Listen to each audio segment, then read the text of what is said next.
Almost every Kenyan home will use an onion per day as part of the ingredients in preparation of our meals, making onion farming one of the most essential type of farming. And on today's episode of Youth in Agriculture, we feature the Onion Doctor, who will bring you insights on how you can turn your onion farm into a profitable business. Stay with us. This is Youth in Agriculture, and my name is Susan Mwangi.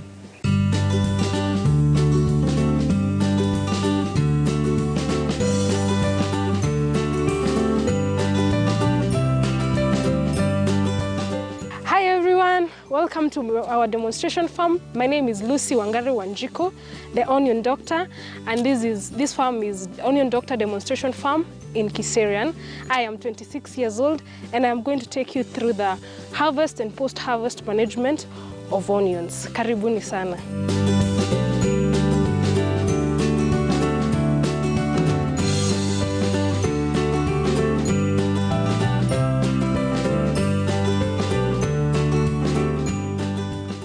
Lucy Wangari was born and raised in Kirugoya town, Kirinyaga County.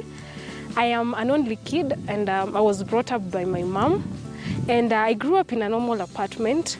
And every time I would go to a rural area, I would feel challenged by how much I did not know, or how much what I knew was not relevant in the farms.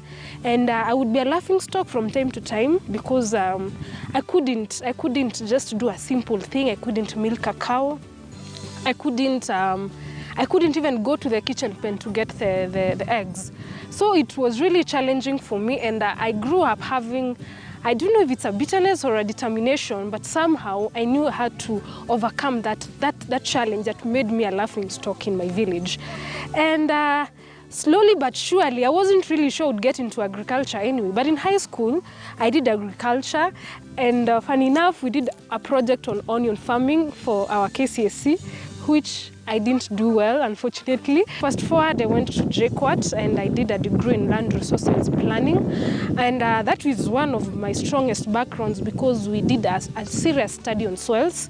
So I was able to understand the soils, what they demand, what type of soil are we looking at, what is the nutrition content we're looking at.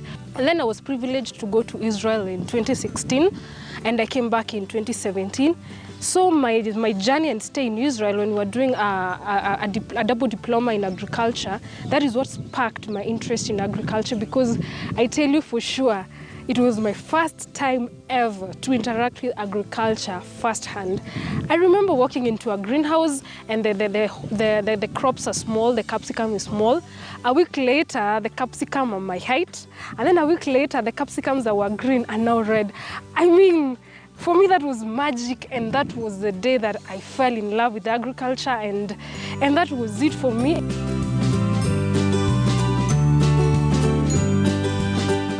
And when I came back to Kenya, I got a job as a farm manager in Veteran Farm.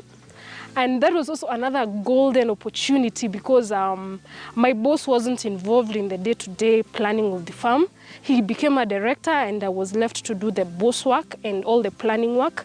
So that is where I learned how to run a business. So looking at me right now, I'm 26 years old, but I have done over 100 seasons of onions. My good boss told me there's $1 million and there's a farm that is 10 acres and there's 3 employees, and that is all you get. 3 plus you become 4, that is all you get. If you want to kill the farm, that is very good, kill it. It is not for my own advantage. If you want to develop the farm and give employment to other people, well, go ahead and do it. That is the seed capital that is there. And for me, that was a big privilege because coming from a place where I'm not connected, I do not have connections, our people are not wealthy, I do not know anyone out here, and just finding a person who believes in you to just give you such an opportunity, it was divine intervention for me. And because my boss was a no-nonsense person, I had to learn on the job. I had to learn how I'm going to plan for this money until I am able to buy the seeds, to pay for water, to pay for everything in the farm. If you want development in the farm, he had no problem whatsoever.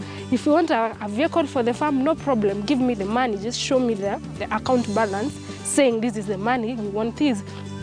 That was a challenge for me, but a privilege as well. I cried a lot when I was beginning. I was 23 then. I cried a lot. I was a girl surrounded by men, and there was sometimes would bring in the challenge of they would look down upon me because I was tiny probably, and also there's always you have to. For us women, there's always that extra thing of proving yourself more. Just because you're a woman, you have to prove yourself more.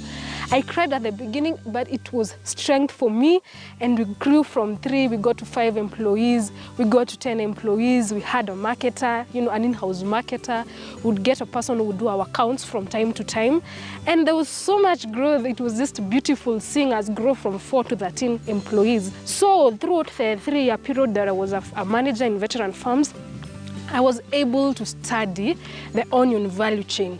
The onion value chain, we have so many things, so many key stakeholders for the onion value chain. One of the biggest problems that I found then was I was not in a position to understand this or have people who are doing it professionally, people who can guide people through it. And that is how Onion Doctor was born. And we look at onion as a value chain. We don't look at onion as a bulb.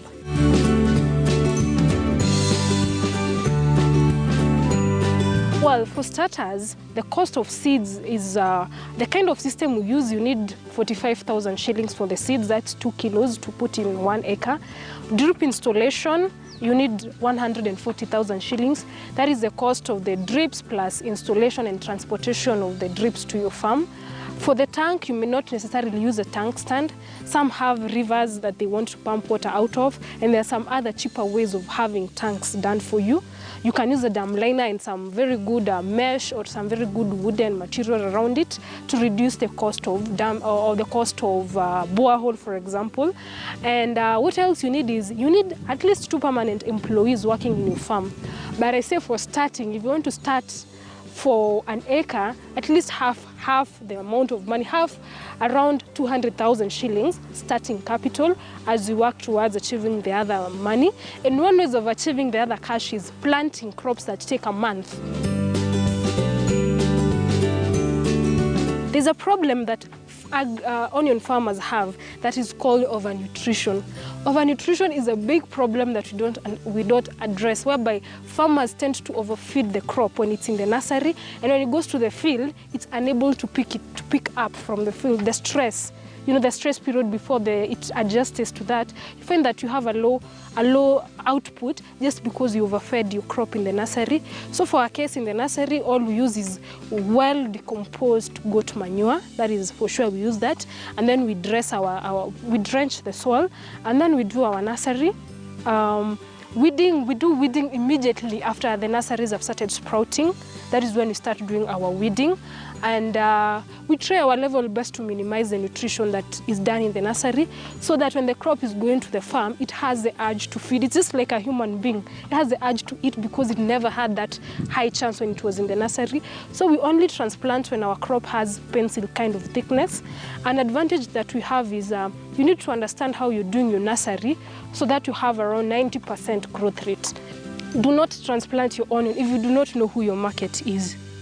Because if you understand who your market is, you're able to know the spacing that you're going to use. So if your market is a person who consumes, there's a normal market that we have, there's the institution kind of market, there's a salad kind of market. All those are markets that you need to understand before you transplant, so that when you come to the spacing, you're able to determine this is the spacing I'm going to use because this is the size of bulb I want.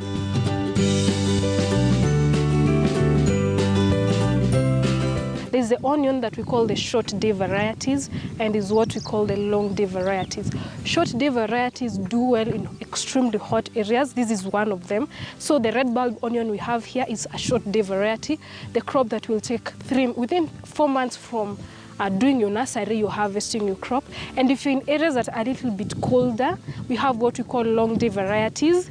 You need to understand your area, and when you have a long day variety, it will be okay even with shorter hours of sunlight, or when the intensity of the sunlight is not enough. You have to understand the climatic condition of your area so that you are able to choose the correct kind of variety.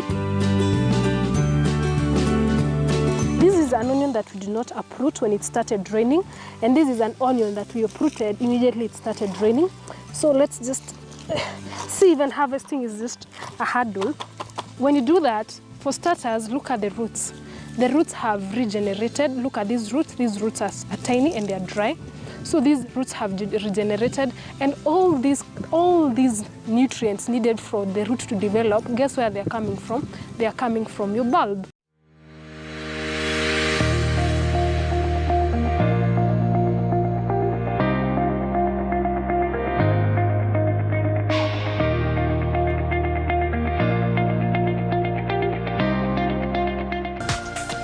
This is KTN News.